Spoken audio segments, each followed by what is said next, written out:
हरे कृष्ण। आज के कार्यक्रम में आप सभी का हार्दिक स्वागत है। आज हमारे वक्ता हैं श्रीमान अभय गौरांग प्रभु जी। प्रभु जी ने बायोटेक्नोलॉजी में एमटेक करने के पश्चात एक रिसर्च ऑफिसर एवं असिस्टेंट प्रोफेसर के रूप में कार्य किया है। सन 2005 में वे अंतर्राष्ट्रीय कृष्ण भावनामृत संघ इस्कॉन के संपर्क में आए तथा सन 2012 में इस्कॉन के संस्थापक आचार्य भक्ति वेदांत स्वामी श्रील प्रभुपाद के प्रिय शिष्य परम पूज्य राधानाथ स्वामी महाराज से उन्होंने दीक्षा प्राप्त की। वैदिक अध्ययन में रुचि होने के कारण प्रभु जी ने आध्यात्मिक शिक्षा में भक्ति शास्त्री का कोर्स किया है। गोवर्धनी को विलेज वाड़ा में अनेक सेवाएं करने के साथ साथ प्रभु जी युवाओं को हरिनाम का प्रचार व उनका मार्गदर्शन भी करते हैं। तो आइए श्रवण करते हैं श्रीमान अभय गौरांग प्रभु जी के मुखारविंद से। धन्यवाद। हरे कृष्णा। हरे कृष्णा कृष्ण कृष्ण हरे हरे, हरे राम राम राम हरे हरे। जय नरसिंह श्री नरसिंह, जय जय श्री नरसिंह।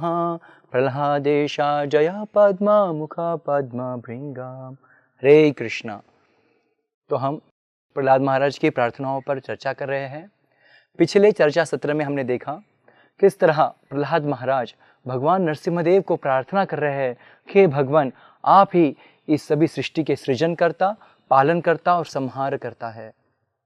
इसी तरह का भाव प्रहलाद महाराज श्रीमद् भागवत में और एक जगह प्रकट करते हैं। तो प्रहलाद महाराज का उल्लेख श्रीमद् भागवत में 2 बार आया है।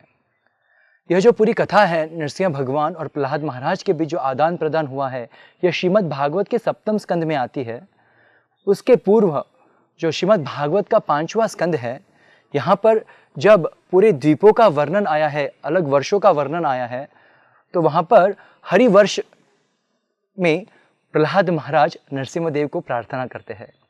तो एक बहुत सुंदर प्रार्थना है, इसी भाव में है जो भाव में प्रहलाद महाराज यहाँ पर प्रार्थनाएं बोल रहे हैं। तो वह प्रार्थना है, ओम नमो भगवते नरसिंहाय, नमः तेजस तेजसे, आविराविर्भावं वज्रनखं वज्रदंष्ट्रं कर्माशयं रंधय रंधय, तमस ग्रस ग्रस ओम स्वाहा, अभयम अभयम आत्मनि भूयिष्ठा ओम क्षोम। तो यह प्रहलाद महाराज प्रार्थना कर रहे हैं, ओम नमो भगवते नरसिम्हाय नमः तेजस तेजसे, कि भगवान नरसिम्हदेव आप सभी चीज़ों के स्रोत है, सभी तेज आप ही से आते हैं। कर्माशयम रंधय रंधय, हे भगवान कृपया करके आप हमारी कर्म ग्रंथियों को काट दीजिए ताकि हम आपके प्रति अपने प्रेम को प्रकट कर सके। तो अभी जो यह प्रार्थनाओं की श्रृंखला हमने देखी, जहाँ पर प्रहलाद महाराज भगवान को प्रार्थना करते हैं कि भगवान आप न केवल ये सृष्टि का निर्माण करते हो, पर जीवों के उद्धार हेतु आप अनेक अवतारों को प्रकट करते हो। जैसे ब्रह्मा जी को मधु और कैटभ से बचाने के लिए, वेदों को रक्षण करने के लिए आप हयग्रीव के रूप में आए। तत्पश्चात अनेक अवतारों का नाम प्रहलाद महाराज लेते हैं, जैसे कुर्म अवतार, मत्स्य अवतार, हंस अवतार। तो भगवान नरसिम्हदेव प्रहलाद महाराज से पूछते हैं कि प्रहलाद, अगर मैं इतने अवतारों में प्रकट होता हूं तो आप मेरी लीलाओं के बारे में श्रवण क्यों नहीं करते? क्या कारण है कि बद्ध जीव इस भौतिक जगत में भगवान पुनः पुनः अवतार होकर अपनी सुंदर लीलाओं को प्रकट करते हैं, अपने अनन्य भक्तों को इस धरातल पर भेजते हैं? उन कथाओं से हम अपने जीवन को धन्य कर सकते हैं, फिर क्यों जो है जीव इन कथाओं की तरफ आकर्षित नहीं होता? तो प्रहलाद महाराज आज की जो प्रार्थना है 39वीं प्रार्थना, 39 से लेकर 42 तक वे अपनी नम्रता तथा करुणा को प्रकट कर रहे हैं। नम्रता इसलिए कि मुझे भगवान की कथा में रुचि नहीं है, और करुणा इसलिए कि किस तरह बद्ध भौतिक जगत में जो पूरी तरह फंस चुके हैं, ऐसे बद्ध जीवों के प्रति वे करुणा को भी प्रकट कर रहे हैं। तो यह प्रार्थना में प्रहलाद महाराज बोलते वैकुंठाधिपति बोला है, वैकुंठपति। वैकुंठ मतलब जहां पर कुछ भी कुंठ नहीं है, संपूर्ण आध्यात्मिक आनंद से भरा हुआ भगवान का जो आध्यात्मिक जगत है वह है भगवान वैकुंठनाथ। हे वैकुंठनाथ भगवान श्री नरसिंहदेव, आपकी कथाओं में बहुत आनंद है, यह मधुर है, यह अमृत के समान है, पर मेरा मन क्या है, कामातुरः। इस प्रार्थना में बोलते हैं कि भगवान मैं कामातुर हूं, सदैव मेरी इंद्रियां इंद्रिय विषय के भोग में लगी हुई है और हर्ष और भय शोक इत्यादि चिंताओं में ग्रस्त है, और इसी के कारण हे भगवान मैं आपके कथाओं में रुचि नहीं रख पा रहा हूं, मुझे आपकी कथा में जो है मधुरता नहीं आ रही है। तो यहाँ पर प्रहलाद महाराज हमें सीख दे रहे हैं कि जब कोई साधक या भगवान का भक्त जब भक्ति को प्रारंभिक अवस्था में रहता है तो हमें भगवान की भक्ति में, भगवान के नाम में, भगवान की कथा में प्रारंभिक रूप में शायद रुचि ना रहे। पर श्रील रूप गोस्वामी बहुत सुंदर उपदेशामृत में इसका वर्णन करते हैं। बहुत ही सुंदर श्लोक है कि एक साधक का जीवन कैसा है। अगर हमें आध्यात्मिक जीवन में भगवान के नाम में अगर रुचि नहीं आ रही है तो हमने क्या करना चाहिए। स्यात् कृष्ण नाम चरितादिसिताप्य विद्या पीतोपतप्त रसनस्य न रोचिकानु किंतु आदराद अनुदिनम खलु सैव जुष्टम। बोलते किंतु आदरात अनुदिनम खलु सैव जुष्टम, कि हमें भगवान के नाम में रुचि नहीं आ रही है तो हमने क्या करना चाहिए। तो पहले तो रूप गोस्वामी जी उदाहरण देते हैं, स्यात् कृष्ण नाम चरितादि सिताप्य विद्या, कि भगवान का चरित्र, भगवान का नाम, भगवान के रूप, भगवान के गुण, भगवान की लीला, यह तो अमृत है, पर इनमें हमको रुचि नहीं आ रही है। क्यों? अविद्या, अविद्या के कारण, सिताप अविद्या। पीतोपतप्त से रचन न रोचिकानु, जैसे जो व्यक्ति को पंडु रोग हो जाता है या पीलिया का रोग हो जाता है तो वह व्यक्ति अगर मीठी कोई वस्तु को प्राशन करता है तो उसे वह मीठी नहीं लगती। उसी प्रकार जब प्रारंभिक रूप में साधक जब भगवान के नाम श्रवण करने का, कथा श्रवण करने का प्रयास करता है, शायद प्रारंभिक रूप में हमें उसमें रुचि ना आए। किंतु आदरात अनुदिनम खलु सैव जुष्ट, पर दिन प्रतिदिन, शनय शनय, किंचित किंचित अगर हम भगवान की भक्ति में अग्रसर होते हैं, भक्तों का संग लेते, किंतु आदरात शब्द आया है, आदरपूर्ण भाव से, नम्रपूर्ण भाव से, प्रार्थना के रूप से भगवान की कथा श्रवण, नाम श्रवण करने का प्रयास होना चाहिए।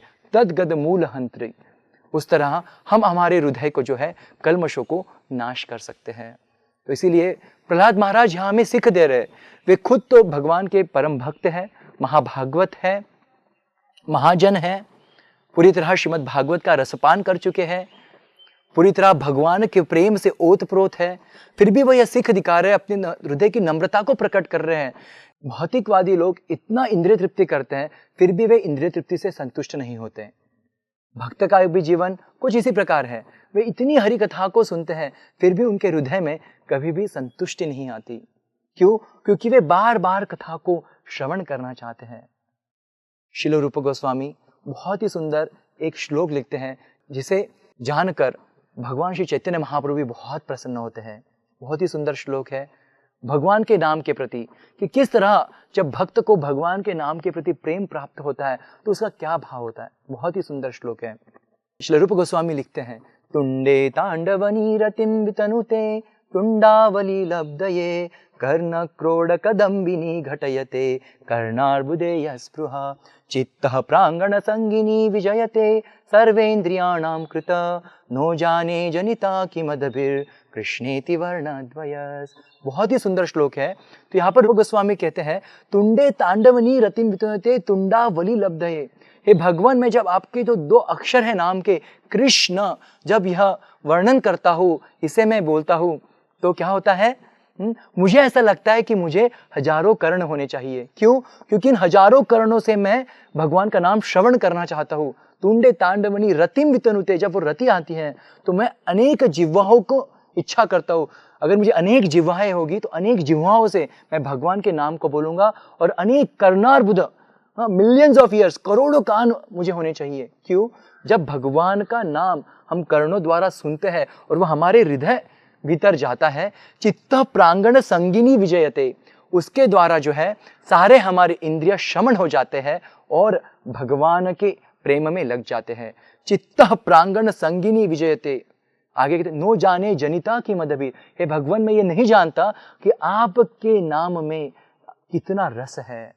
तो यह है भक्त का भाव। यही भाव यहाँ पर प्रहलाद महाराज प्रकट कर रहे हैं।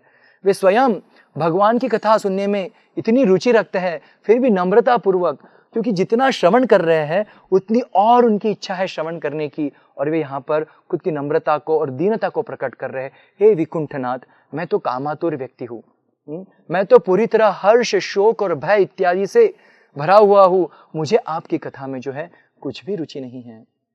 तो भगवान नरसिम्हदेव तो प्रहलाद महाराज से बोल सकते हैं कि प्रहलाद पर मेरी कथा सुन लीजिए, मेरी कथा सुनते सुनते जो है आप शुद्ध हो जाएंगे, तो क्या बाधा है, आप मेरी कथा सुनिए।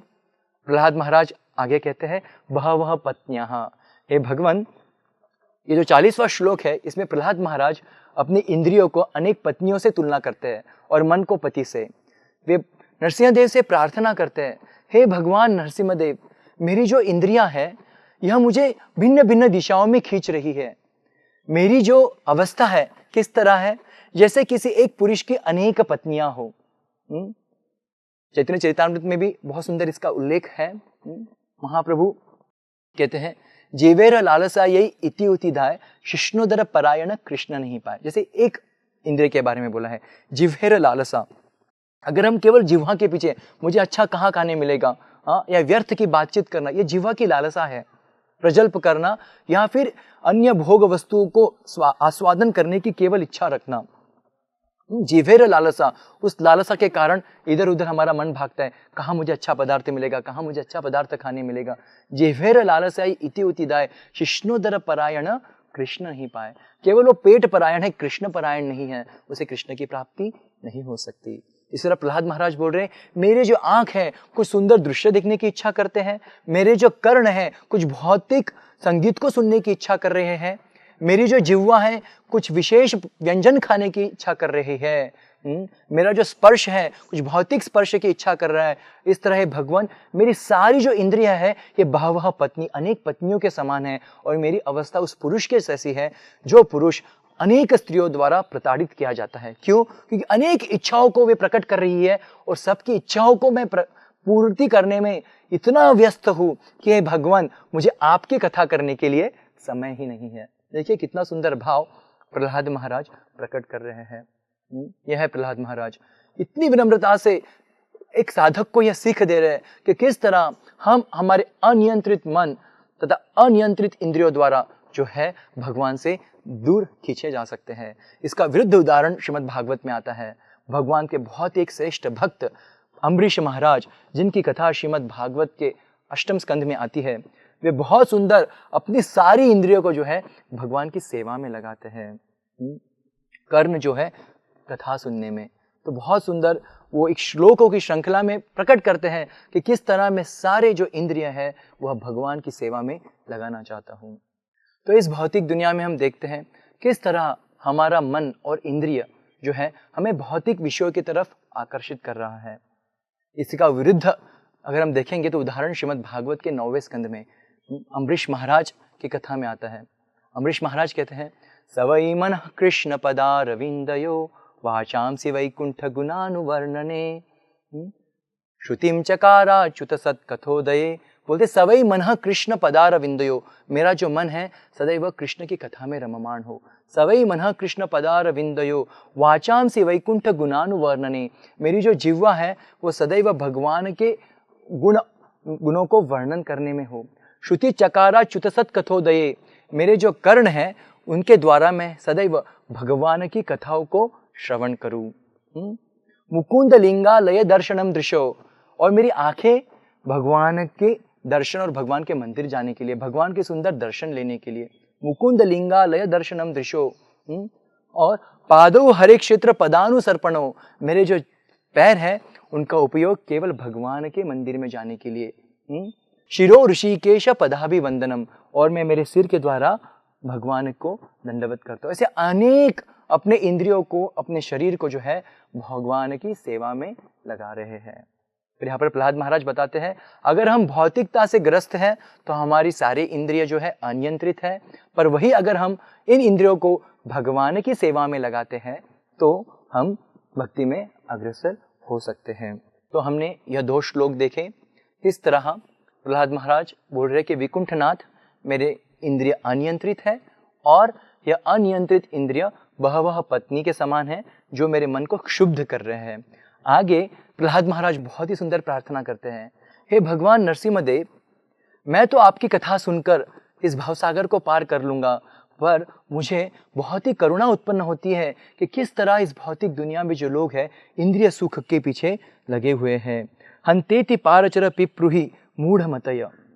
तो यहाँ पर श्रील प्रभुपाद जी इस श्लोक के तात्पर्य में लिखते हैं 2 प्रकार के भक्त हैं, एक है गोष्ठ्यानंदी और दूसरे है भजनानंदी। जो भजनानंदी लोग हैं वो अपने भजन करने में लगे हैं और अपने जीवन को सार्थक कर रहे हैं, पर दूसरे प्रकार के भक्त है जो है गोष्ठ्यानंदी, जो भजन भी कर रहे हैं साथ ही दूसरे जीवों के प्रति उनके हृदय में करुणा भी है, उन्हें कहा गया है गोष्ठ्यानंदी। ऐसे जो भक्त हैं वे भगवान की कथाओं को प्रसार करते हैं। कव कथामृतम तप्त जीवनम कविभिरीडितम कल्मषापहम श्रवण मंगलम श्रीमदादतम भुवि गृह्णन्ति ये भूरिदा जना। तो इस श्लोक में कहा गया है भगवान की जो कथा है तव कथामृतम तप्त जीवनम। इस भौतिक संसार में हम लोग इस भौतिकता से तप रहे हैं, इस भौतिक क्लेशों से तप रहे हैं, पर भगवान की कथा जो है वह अमृत के समान है। और भूरिदा जनः, और यह जो कथाओं को विस्तार कर रहे हैं, इसका वर्णन कर रहे हैं, उन्हें भूरिदा जनः कहा गया है, जो गोष्ठ्यानंदी है, जो भगवान की कथाओं का, भगवान के नाम के महात्म्य, भगवान की कथाओं का प्रचार प्रसार कर रहे हैं, उन्हें कहा गया गोष्ठ्यानंदी। और इसी तरह का जो भाव है प्रहलाद महाराज प्रकट कर रहे हैं। श्रीमद् भागवत के 11वें स्कंध में भी प्रचारक की तुलना एक अग्नि से की गई है। 24 गुरु जो भागवत में वर्णन है उसमें एक गुरु है अग्नि। तो उसमें बताया गया कि अग्नि किस तरह कभी स्वयं को प्रकाशित करता है, कभी वो प्रकाशित नहीं करता। मतलब क्या, जो प्रचारक होते हैं कभी अपने भजन में संतुष्ट रहते हैं तो कभी बाहर जाकर भगवान के नाम का, कथा का प्रचार प्रसार करते हैं। और यही है क्योंकि भक्तों की कृपा बिना, भक्तों के आशीर्वाद बिना, भक्तों के हमारे जीवन में हस्तक्षेप के बिना हम भगवान को नहीं प्राप्त कर सकते हैं। और इसलिए प्रहलाद महाराज जैसे करुणावश्य जो भक्त हैं वे अपने उदाहरण से हमें यह सीख देते हैं कि किस तरह हमने जो है भगवान की शरणागति स्वीकार करनी है। इसके आगे का जो श्लोक है वो बहुत ही महत्वपूर्ण है। यहाँ पर प्रहलाद महाराज कहते हैं कि मैं तो भक्ति कर कर, आपके भक्तों के संग में रहकर, हरि कथा श्रवण कर कर मैं तो भगवान इस वैतरणा को पार कर लूंगा, पर माया सुख में जो लोग लगे हुए हैं उनका क्या, वे कैसे आपकी कृपा को पार करेंगे, मैं उनके लिए मेरे हृदय में करुणा को रखता हूँ। तो बहुत ही सुंदर श्लोक है। यह श्लोक क्रमांक जो है 43वां श्लोक है। प्रहलाद महाराज कहते हैं नैवो द्विजे परतर वैतरण्या त्वद्वीर्य गायन महामृतमग्न चित्ता। वो बोलते हैं नैवो द्विजे, हे भगवान मैं उद्विजित नहीं हूँ। क्यों? त्वद्वीर्य गायन महामृत मग्न चित्ता, मैं तो आपके यशोगान गाने में लगा हुआ हूँ। इस वैतरणा नदी को मैं पार कर सकता हूँ। शास्त्र में वर्णन आया है वैतरणा नाम की एक नदी है जो यमपुरी में जाने के पूर्व, जो भौतिक संसार के भीतर आती है, उसको पार करना है भगवत धाम जाने के लिए।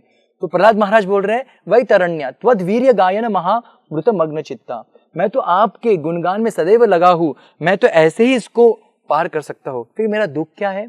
शोचे तथो विमुख चेतस इंद्रियार्थ है। मुझे शोक किनके लिए है? विमुख चेतस, जो विमुख चेतक लोग हैं, जो हृदय में केवल इंद्रिय तृप्ति को रखे हुए हैं। माया सुखाय भरम उद्वहति विमूढ़ान, जो माया सुख के लिए इतना बड़ा पर्वत, दुखों का पर्वत अपने साथ हो रहे हैं, उनके ऊपर मुझे करुणा आ रही है।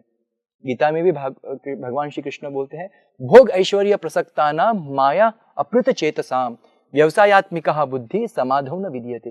भोग ऐश्वर्य प्रसक्तानाम, जो लोग अत्यधिक भोग और ऐश्वर्य में आसक्त हो जाते हैं, माया अपृत चेतसाम, उनकी जो चेतना है माया द्वारा हर ली जाती है, वो पूरी तरह भ्रम में आ जाते हैं। और ऐसे लोगों के प्रति जो है प्रहलाद महाराज करुणा को प्रकट कर रहे हैं। देखिए यह है वैष्णव का भाव, पर दुख दुखी। यह भाव हम श्रील प्रभुपाद के भी हृदय में देख सकते हैं। श्रील प्रभुपाद जी अपने आयु के 70वें वर्ष में जो है भारत छोड़कर अमेरिका जैसे देश में गए। वहां पर इतने पतित जो पूरी तरह इंद्रिय तृप्ति में लगे, ऐसे हिप्पी लोग, उनको भी हैप्पी बनाया। यह है भगवान के भक्तों की करुणा। श्रील प्रभुपाद जी अनेक संकटों का सामना करते हुए एक मालवाहु जहाज से प्रवास कर कर अमेरिका जैसे देश में जाते हैं, जहां पर उनकी सहायता के लिए कोई नहीं है। यह पूरी तरह प्रहलाद महाराज का भाव है। क्यों? श्रील प्रभुपाद तो बहुत अच्छी तरह राधा दामोदर मंदिर में अपनी साधना कर रहे थे, भगवान के प्रेम का आस्वादन कर रहे थे, केवल अपने गुरु की इच्छा पूर्ण करने के लिए। और भगवान श्री चैतन्य महाप्रभु पृथ्वी ते आचयत नगरादि ग्राम सर्वत्र प्रचार होई बे मेरो नाम, भगवान की इस इच्छा को पूरी करने के लिए भक्त जो है कितनी भी कठिनाइयां उसके सामने क्यों ना हो, वह सबको पार कर लेता है। यह प्रभुपाद जी है। प्रहलाद महाराज के ही भाव में हम देखते हैं किस तरह श्रील प्रभुपाद ने भगवान के हरि नाम हरि कथा पूरी दुनिया में इसका प्रचार किया है। उसी भाव को प्रहलाद महाराज यहाँ पर प्रकट करते हैं। हे भगवान, माया सुखाय भरम उद्भवति विमूढ़ान, ये जो विमूढ़ लोग हैं इनके लिए मैं प्रार्थना कर रहा हूँ। देखिए, दुनिया में हर कोई दुखी है। जैसे एक बार का प्रसंग है, एक व्यक्ति एक साधु के पास जाता है और बोलता है, हे साधु, आप तो भगवान के अनन्य भक्त हैं, तो मेरे बच्चे की मृत्यु हो गई है, क्या आप मेरे बच्चे को पुनः जीवन दे सकते हैं? तो साधु बोलते हैं, अरे बहुत ही आसान है, आप एक छोटा सा काम कीजिए, आपके जो समाज है, आपका जो गांव है, वहां पर जाइए और किसी के घर, एक ऐसा कोई घर जाइए जहां पर किसी की मृत्यु नहीं हुई है, वहां से कुछ मुट्ठी भर चावल लेके आइए। तो देखिए ये व्यक्ति क्या करता है, उसे बहुत आनंद होता है कि ये साधु जो है मेरे बच्चे को पुनः जीवित करने वाला है। जैसे ही वो व्यक्ति अपने गांव में जाता है और सारे घरों में एक एक घर जाकर पूछता है, अरे आपके घर में किसी की मृत्यु हुई है? नहीं हुई तो कृपया करके मुझे एक चावल दीजिए। और उसे पता चलता है किसी के घर 1 साल पहले, 2 साल पहले, 10 साल पहले, 6 महीने पहले, 1 दिन पहले किसी के ना किसी घर में तो मृत्यु हो चुकी है। फिर वो समझ जाता है कि ये दुख मैं अकेला दुखी नहीं हूं, पूरा संसार ही दुख में है। तो इस भौतिक संसार में सभी लोग दुखी है, और जो बुद्धिमान व्यक्ति है वह असली दुखों को पहचानेगा और उस पर कार्य करेगा।